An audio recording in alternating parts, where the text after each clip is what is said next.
Here are some of the top coins sold during the Summer Fun US Coins Signature Auction. A total of 17,500 1903 McKinley gold dollars were distributed, and the first 100 of these pieces struck were produced in a proof format. The proofs were encased in a certificate signed by coiner Ryan R. Freed and Philadelphia Mint Superintendent John M. Landis, and sealed in the Landis's wax seal. Today, most of these 100 proofs have long ago been removed from their frames and certificates for the purposes of certification. Pieces remaining in their frames are extremely rare, and some such survivors show damage to the wax seal. The present piece's wax seal is fully intact, and the coin and signed certificate well preserved in their own right. This original item was sold as is for $15,600 at auction.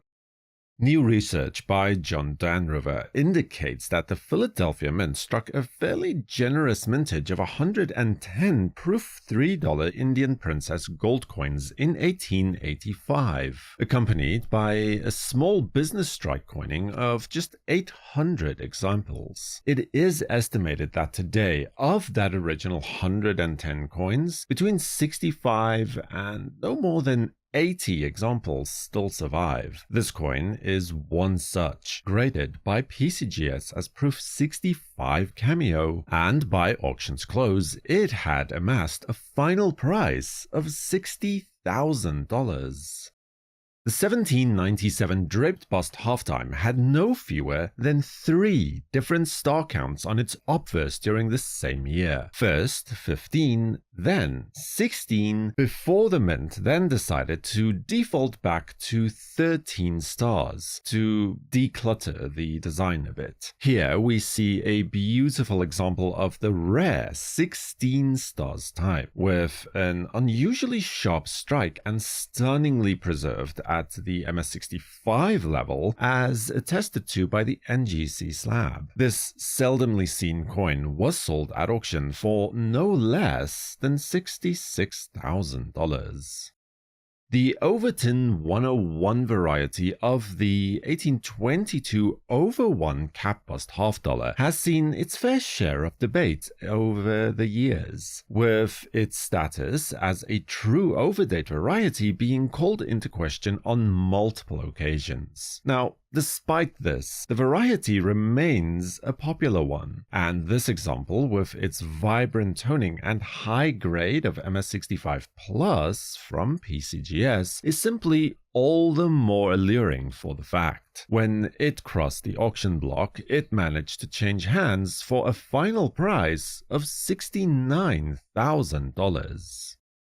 The 1818 cap bust half dollar has no fewer than 3 varieties listed in the Red Book. Attribution is easy, as the position of the final S in states, as it relates to the letters in the motto immediately below, will identify each variety. The BD1 die pair is known as the normal reverse, with the S in states is directly above the S in pluribus. The BD2 pair offered here is the so-called states of, as a sort of runoff sentence, with the final S in states over the U in unum. This BD2 example is at a grade of MS64, and during its auction it was sold for $69,000.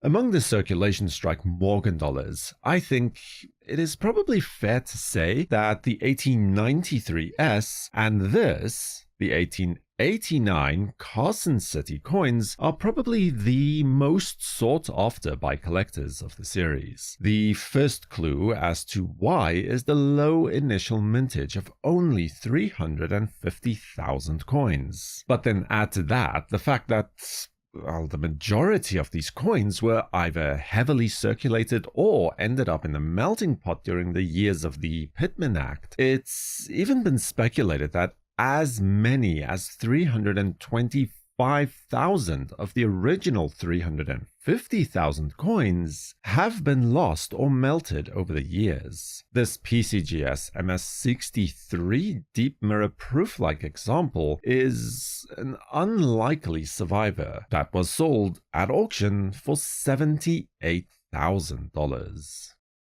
As the first gold eagle minted by the US Mint, the 1795 cap bust right coins hold a special place in the hearts of collectors, with a total reported mintage of 5,583 coins, split into two main varieties, minted late in the year with the first deliveries only taking place in September. Here we have an example of the 13 leaves style, which was likely a part of the very first batch of coins. Graded as AU55 by NGC, this landmark coin was sold at auction for the sum of $78,000. The California Gold Rush is one of the most pivotal moments in American history, fundamentally reshaping the map, the economy, and the destiny of millions of people. And no coin is more emblematic of that era than the octagonal Humbert $50 slug. And even though the firm was trusted with an excellent reputation at the time, the slugs were considered a bit of a nuisance due to their large denomination of $50. This 1851 example is graded by NGC as MS-61 and by final call had sold at auction for $87,000. Shortly after the San Francisco Mint was opened in 1853, it had to suspend operations due to a lack of proper supplies. One of the last private assayers capable of striking coins was Was, Molitor and Company, who swiftly stepped in to fill the gap in the market in order to produce gold coins, with $10, $20 and $50 coins of remarkably high quality, including this 1855 $50 example that clearly saw a fair deal of circulation at the time, earning itself a grade of XF40 from NGC to achieve a closing price at auction of $78,000. The story of the 1913 Saint-Gaudens double eagle coin is a bit of a roller coaster ride, starting off with an initial mintage of just 168,780 coins. Not a large mintage, but, well, not the smallest either. Then, following the gold ban of 1933, it's all but vanished from the market, only to reappear in the 1970s when thousands of the coins were repatriated from European and South American hoards. Today, we believe around 5,700 coins still exist in all grades. This example, graded by PCGS, is graded at the coveted MS-65 level and sold at auction for $90,000. In 1867, the Philadelphia Mint struck 50 proof Liberty Head quarter eagles, delivered in two batches of 25 coins each, the first on March 25 and the second on July the 2nd. A single die pair was used to strike all of these proof coins. But it would appear that not all of these coins were sold by the end of the year, as today it is estimated that only 14 to 16 examples are left extant, including this coin, tied for finest known at a grade of proof 67 deep cameo from PCGS. It sold at auction for $105,000. The Panama Canal officially opened for business in 1914. To celebrate this important event, the Panama-Pacific Exposition was held in San Francisco in the following year. Then, in order to mark the occasion, a special set of 5 commemorative coins were released: a $50, a gold dollar coin, a quarter eagle, and no fewer than 2 gold $50 coins, one octagonal and one round, like the coin we see here now. Despite an initial mintage of 1,500 coins, there were only 483 coins that were actually sold, with the rest then melted down at the mint by the end of the year. This example was sold at auction in an NGC slab with the grade of MS64 for $138,000.